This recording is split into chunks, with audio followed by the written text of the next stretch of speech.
The little things you used to do are gone, right?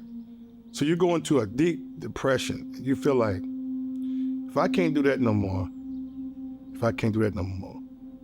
what's my purpose?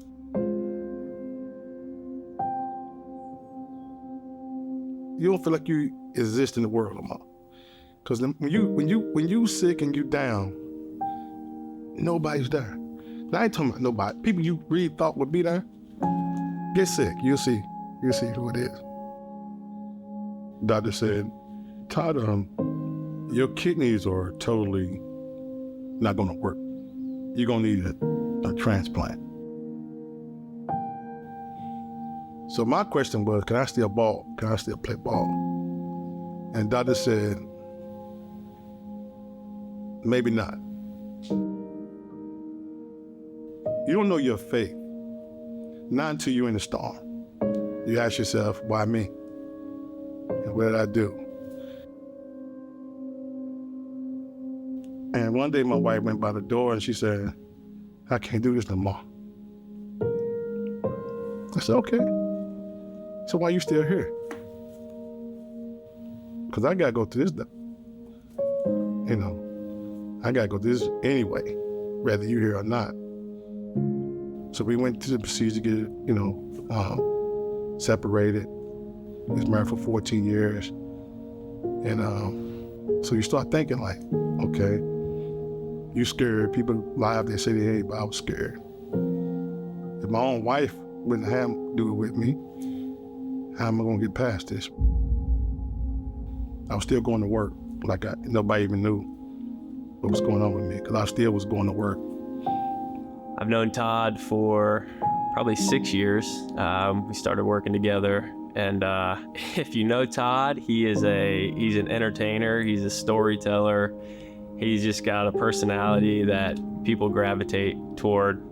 And we just started talking about sports. I was an All-American ball player playing sports. And when he said he played ball, I said, we got a basketball team, man. He said, put me on. Everybody say, no, white man can't jump. Like, can you play? You see, yeah, I think I can play a little bit. And so we go out and play, and I see him getting winded, and I'm thinking, man, maybe he just hasn't played in a while, and but I'm like, I know he's got more in the tank, but he's like, man, I'm getting winded, I'm just tired, I need to sit out. And I'm thinking at this time, I'm like, okay. I didn't know this, but that was right around the time that Todd was starting to have his issues with his kidney. And so then, when he's in my office and we're talking and he's telling me a little bit more and a little bit more, I'm starting to think, wow, this is a serious issue. And I really started to feel for him, and I told Paulina had met him, so I'm like, we need to pray for this guy. I did about 6, 7 surgeries, bro. Everybody making money. This surgery ain't free. We're talking about thousands of dollars. This kidney transplant gonna be $500,000, when it ever happens. So I've been fighting. It ain't gonna ever happen.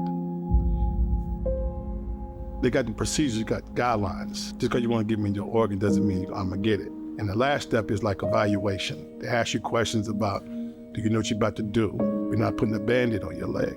We're about to put you to sleep, cut into your body. We got a particular organ totally out that used to be functioning in your body. You voluntarily letting us work on you to remove it. That's how the extent of it. Then the person don't even know all that. And some people get scared, say, I gotta do all that? I'll back out. I ain't know it was gonna be, you know what I'm saying? So somebody else came up, want to donate a kidney to me. Passed everything. The evaluation failed. So three gone. Then months later, 4 person show up, failed.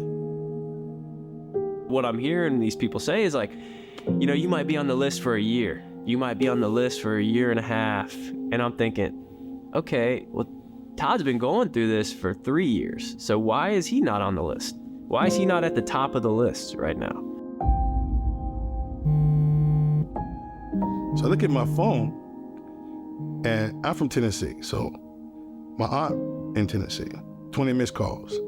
Me and my aunt talk on the phone, and she said, she do hair, right? She's a beautician. So that day, this lady came by, and she said, can you fit me in? And my aunt said, sure, I can fit you in. So my aunt getting her ready. She, how you doing? She said, I ain't doing too well. My grandson got killed last night. She said, I'm sorry to hear that. She said, me too. She said, but my daughter is looking for a guy in Virginia named Todd.